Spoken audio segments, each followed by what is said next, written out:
ASPX headline control can be used for composing and displaying news announcements on a web page.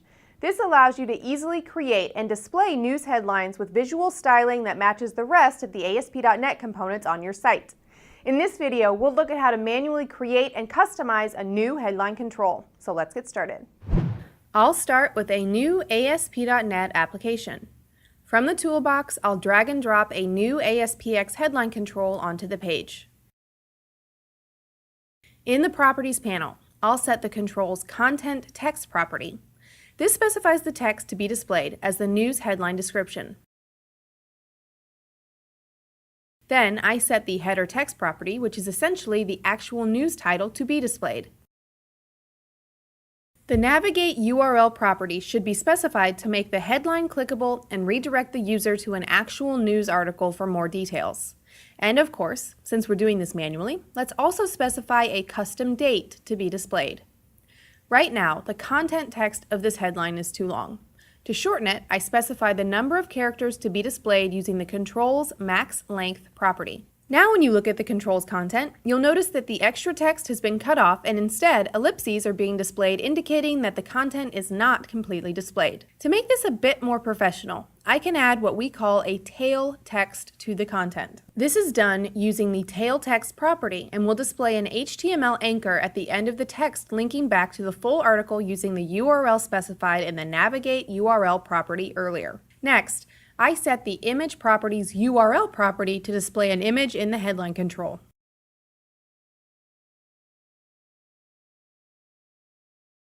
I can also specify a tail image, which will be displayed at the end of the tail text to give it better visual appeal.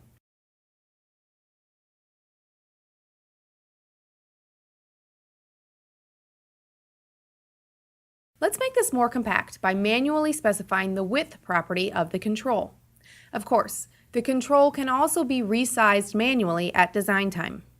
Let's look at some more properties of this control. The image position property specifies whether the main headline image is to display to the left or right side of the content text.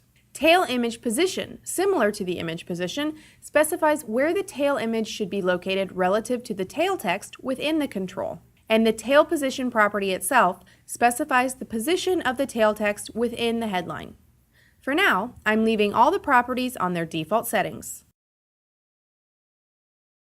Moving on, I can use the Show Content as Link, Show Header as Link, and Show Image as Link properties to hot link the article to the content text, the text header, and the image, respectively.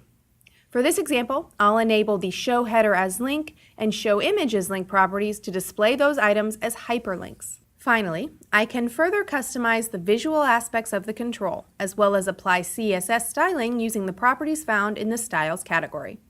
And I'm done. Let's run the application to see it in action. You can see the headline control with the title, image, and the tail text as clickable hyperlinks to the full article. I click on the Read More link and I'm redirected to the specified URL. Thanks for watching, and of course, thank you for choosing DevExpress.